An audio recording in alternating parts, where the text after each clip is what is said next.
Hello everyone, welcome to my YouTube channel. मैं हूं मोनिका सैनी। आज हम पढ़ेंगे एक नए टॉपिक के बारे में, गुडविल। और ये इस चैप्टर का one of the most important topic है। और आगे आने वाले जितने भी चैप्टर बनते हैं हमारे पार्टनरशिप से रिलेटेड, जैसे एडमिशन, रिटायरमेंट, डेथ रिजोल्यूशन, जितने भी चैप्टर हैं ये इन सब में हेल्पफुल रहेगा आपका ये टॉपिक। ठीक है, देखो इसके बारे में ध्यान से पढ़ेंगे। गुडविल, गुडविल क्या होता है? ये गुडविल होता है गुड नेम। ठीक है, मीन्स इसको रेपुटेशन भी कह सकते हैं। गुडविल मतलब गुड नेम। देखो इसको एक एग्जांपल के थ्रू हम समझते हैं। जैसे एक शू मेकर कंपनी है। ठीक है, शू मेकर हमारी दो कंपनियां हैं, ए लिमिटेड, बी लिमिटेड।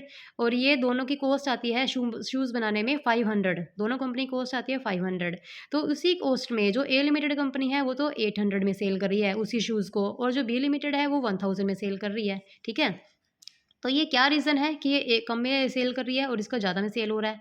तो ये है बी लिमिटेड की पहचान की वजह से। बी लिमिटेड जो कंपनी है उसकी पहचान, इसकी रेपुटेशन है, उसका गुड नेम की वजह से ये, मतलब ये गुडविल की वजह से ये ज़्यादा में सेल कर रही है। मतलब कस्टमर फिर भी इसी पे से ले रहे हैं। ठीक है, ज़्यादा में सेल कर रही है फिर भी कस्टमर इसी के पास आते हैं, तो ये है हमारी गुडविल। इसको कहते हैं गुडविल।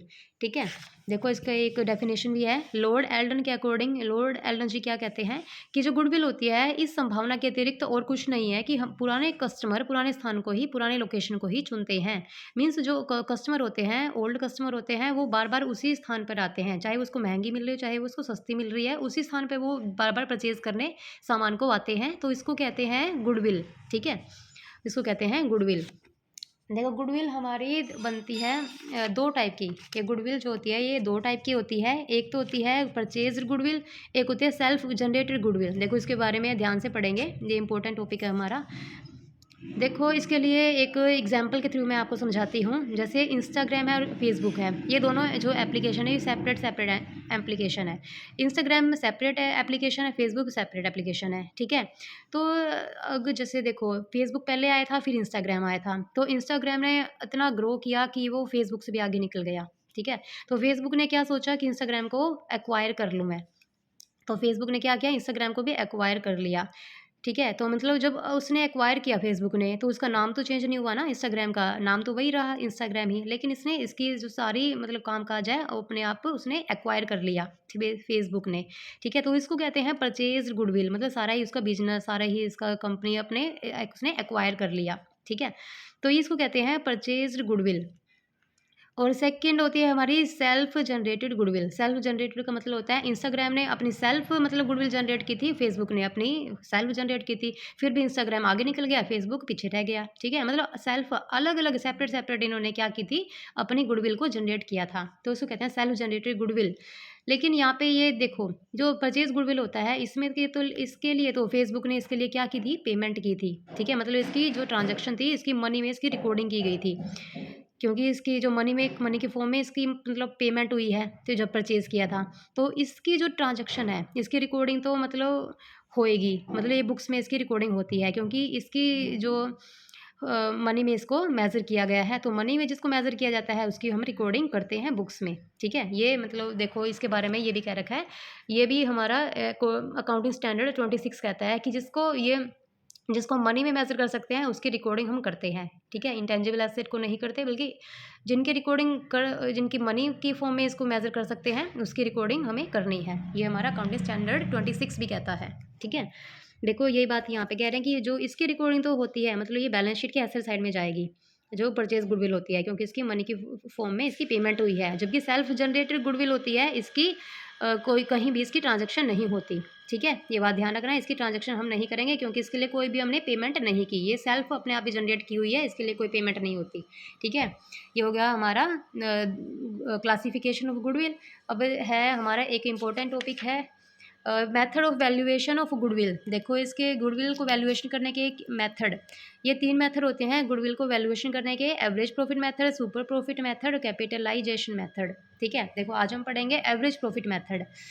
एवरेज प्रॉफिट मेथड, देखो जैसे सपोज जैसे हम कोई बिजनेस परचेज करते हैं, तो हम सबसे पहले तो बिजनेस परचेज करेंगे तो उसकी हम गुडविल भी हमारे पास ही आ जाएगी। ठीक है, इसका मतलब यही होता है कि हमने परचेज़ किया तो सब कुछ उसका जो काम काज है उसकी गुडविल है सब कुछ हमारी हो गई।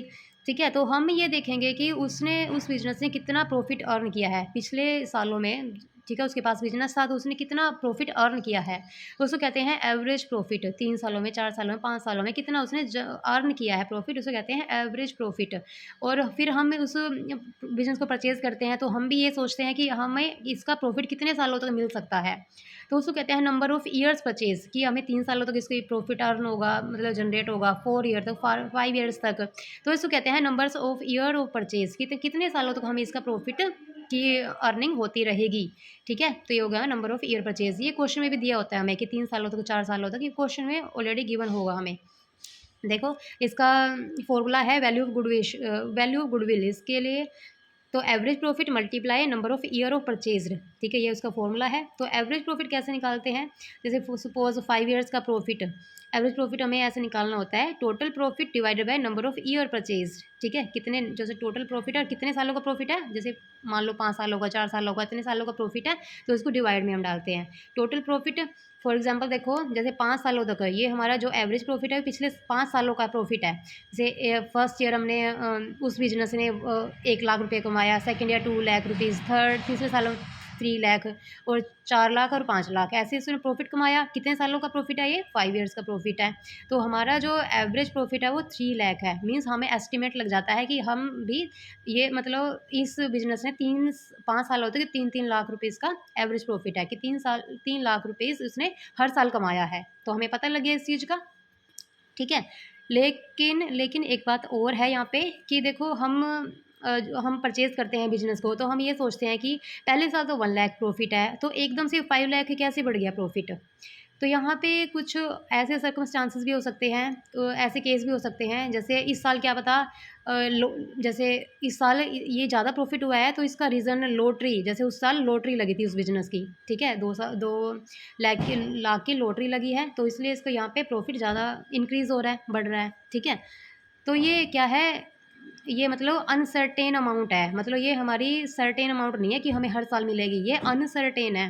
जैसे उस बिजनेस की अनसर्टेन अमाउंट है कि ये, ठीक है, कि ये लॉटरी एकदम से लग गई है, हर साल तो नहीं हमें ये लगने वाली लॉटरी, तो ये है, इसलिए इसको यहाँ पे ज़्यादा प्रॉफिट हो गया। तो अदरवाइज़ यहाँ पे 3 लाख प्रॉफिट होता, 2 लाख की लॉटरी थी, 3 लाख प्रॉफिट होता है, तो यहाँ पे भी 13 लाख बनता, तो यहाँ पे कम हमारा एवरेज प्रॉफिट बनता।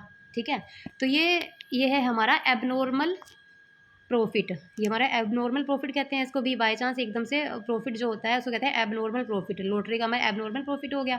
ऐसे देखो, ये इतना कम क्यों है, जैसे इस साल बाय चांस क्या हो गया था, फायर हो गई थी, मतलब आग लग गई थी, तो इसकी वजह से 2 लाख का हमें यहाँ पे नुकसान हो गया। ठीक है, तो इसकी वजह से ये रीज़न हो सकता है। तो ये क्या है, हमारा एबनॉर्मल लॉस। तो ये बात ध्यान रखना कि जो एबनॉर्मल लॉस होता है उसको तो हमें ऐड कर देते हैं, क्योंकि ये हर साल नहीं होने वाला, ये उस साल बाय चांस हो गया था। ठीक है, आग लग गई थी, तो ये हर साल नहीं होने वाला, इसलिए इसको तो एबनॉर्मल लॉस को तो हम क्या करेंगे, ऐड बैक कर देंगे। और जो एबनॉर्मल प्रॉफिट है, क्योंकि ये भी हमें हर साल नहीं होने वाला, ठीक है, इसको हम क्या करेंगे, यहाँ से लेस कर देंगे, एबनॉर्मल प्रॉफिट को लेस करेंगे और एबनॉर्मल लॉस को ऐड करेंगे। ये बात आपको ध्यान रखनी है।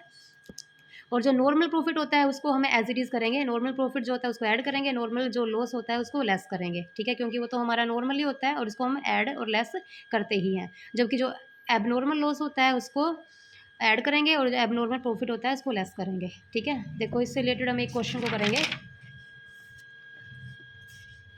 Calculate goodwill of the firm on the basis 3 years purchase. देखो, 3 ईयर्स परचेज है यहाँ पे, मतलब 3 सालों तक प्रॉफिट हमें मिलेगा, एवरेज प्रॉफिट, और 5 सालों का प्रॉफिट दे रखा है। ठीक है, देखो, 5 सालों के प्रॉफिट हमें ये दे रखा है, और ये हमारा लॉस, और ये बाकी के 4 सालों में ये प्रॉफिट हुआ है। और साथ में एडिशनल इन्फॉर्मेशन भी है। एडिशनल इन्फॉर्मेशन का मतलब यहाँ पे एबनॉर्मल के बारे में बताया हुआ है कि एबनॉर्मल प्रॉफिट कब हुआ है, एबनॉर्मल लॉस कब हुआ है। ठीक है, देखो, तो हम ये ऐसे इसको देखो करेंगे। हमने प्रॉफिट लिख लिया, total profit of last 5 years का, 13, 14, 14, 15, 15, 16, 16, 17, 17, 18। ठीक है, हमें ये प्रॉफिट हुआ है, यहाँ पे अमाउंट लिख ली प्रॉफिट की। और एडिशनल इन्फॉर्मेशन देखो, अब on 1 January 2016 a fire broke out हम ये कह रहे हैं कि 2016 में, 1 जनवरी 2016 में आग लग गई थी बिजनेस में, तो उसको 3 लाख रुपए का लॉस हो गया था। ठीक है, और इसमें से एक क्लेम हमें मिल गया था, 70,000 का क्लेम हमें रिसीव हो गया था इंश्योरेंस कंपनी से। तो यहाँ देखो, 1 जनवरी 2016, यहाँ पे कब बनेगा ये हमारा, ये इस साल में बनेगा हमारा, क्योंकि 1 जनवरी 31 मार्च तक है हमारा, 31 मार्च 2016 तक ये साल है हमारा, तो यहाँ पे बनेगा हमारा 1 जनवरी 2016। ठीक है, इस साल में बनेगा। तो इसमें कह रहे हैं कि 3 लाख तो हमें लॉस हो गया, और लॉस मतलब इसमें से लेस करेंगे। तो जितना हमारे लॉस हुआ है 60,000 का, तो लॉस पहले ऑलरेडी दे रखा है यहाँ पे। तो इसमें कह रहे हैं कि 3 लाख का लॉस है, एबनॉर्मल लॉस है, तो इसका मतलब हमें इसमें ऐड करना है। 3 लाख तो हम इसमें ऐड करेंगे, और 70,000 ये हमें मिल गया, इसको लेस करेंगे।